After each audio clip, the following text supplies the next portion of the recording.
Hi and welcome back to the lucky 13th episode of Top of the Chops. This week we're looking at DaBaby featuring Roddy Ricch and it's called Rockstar. This song is another TikTok smash, so I saw it climbing and climbing the TikTok music charts and thought, yeah, this is going to end up #1 in the UK at some point. And here it is. So it's quite guitar led. There's like a nylon string acoustic guitar sound, but to be honest, to me it sounds like it's a harp synth or something like that. Obviously I love the song, but if you're going to call it Rockstar, you've got to put some real guitars in there. The song was written by DaBaby and Roddy Ricch and Seth in the Kitchen, who produced it as well. So please subscribe to our channel, like the video, and let's learn the song.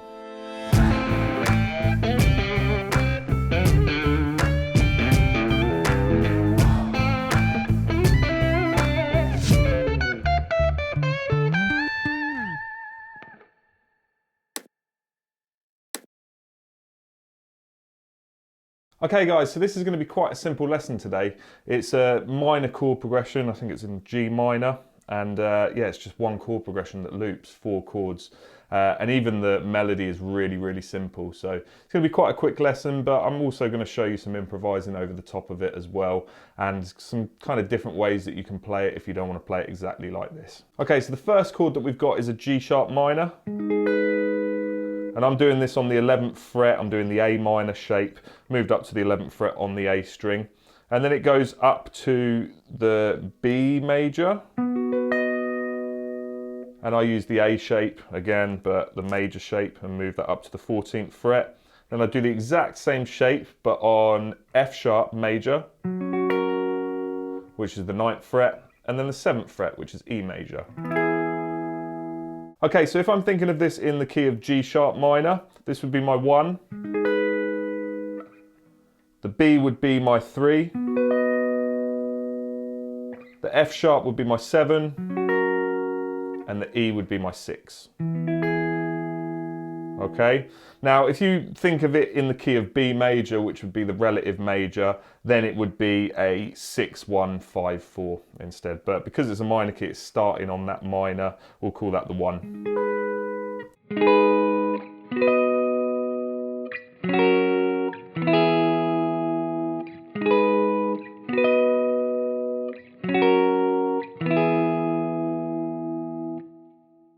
Okay, so when we're thinking about the melody, we'll be thinking of that in G sharp natural minor if we're talking about scales.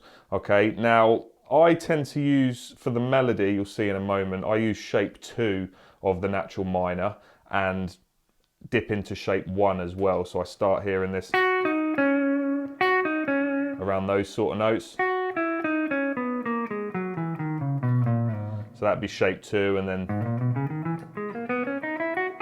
shape 1 as well. So it's kind of going between those two. When I improvise, I'm between those two, and then I think I go up to shape 4 as well. But you'll see that in the improv. Okay, if you need a recap of any of these scales or the shapes, just head to our site, veevarguitar.com, subscribe to our syllabus, and you'll find everything you need in there. It's all searchable as well, so anything you hear in these lessons, you can just search it in a bar and it will find the appropriate lesson for you. Okay, so there's a finger-picked version of this chord progression which actually runs throughout the song while the vocals are going on. Those strummed chords are literally the intro and the outro, and then the rest of it changes to the fingers. So I use P, I, A, and I use those fingers on the A string, the D string, and the B string. And it's basically going in 3s across those strings. So, and it does 2 of them, and then interestingly, the chord slides up to the B early. So,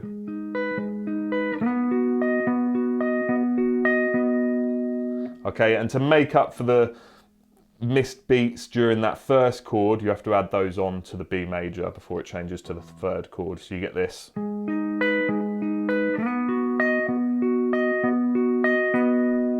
So you basically get 1 extra thumb on the bottom, and then we change to our F sharp and do exactly the same pattern between these 2 chords. And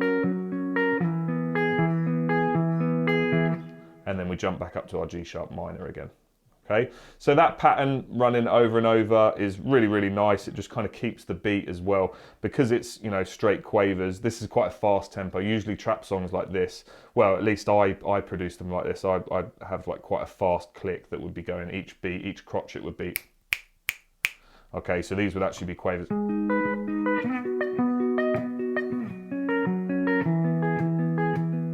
but obviously it's fast enough to really kind of keep a tempo. So when I was improvising over the top of this, I've still not got my amp back from Anderton's yet. If I had my amp, I'd be setting a loop up and putting some percussion in there so it's nice and easy to flow, but I'm literally just recording this one guitar part into Logic and then laying the lead over the top of it. But even so, like I say, this is quite percussive anyway, and the fact that it's just straight quavers going over and over again, it's really easy to play along to and keep in time with.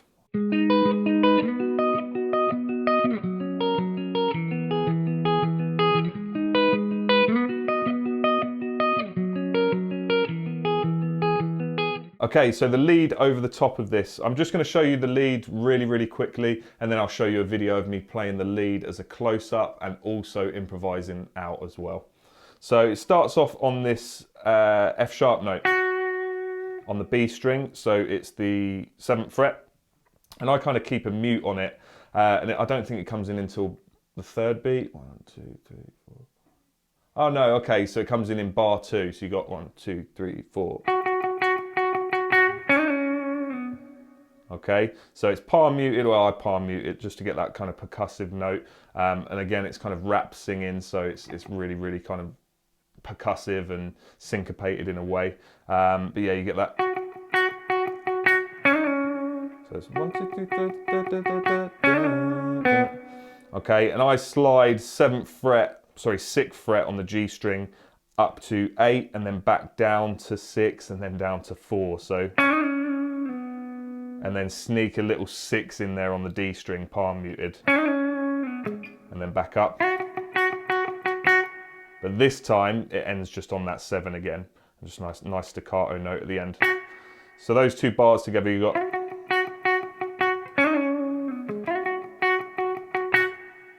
Okay, and then I just repeat that. It's as simple as that. Obviously getting the phrasing of it right and how percussive you hit it and the accents and stuff like that is really kind of what is going to give it character and make it sound like the vocal melody.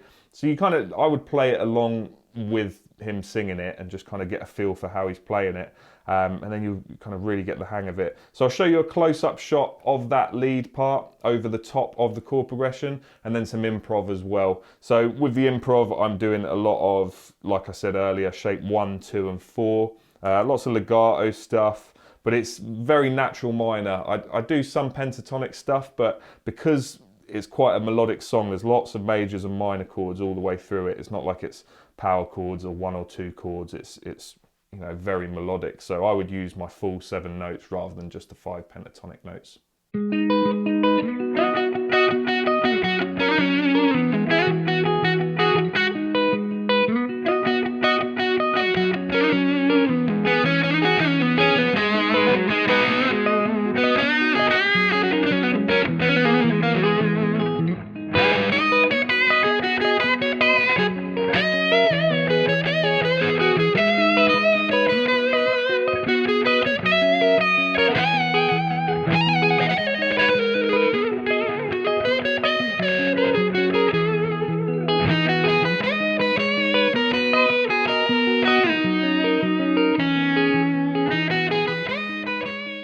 Thanks for watching. See you next week.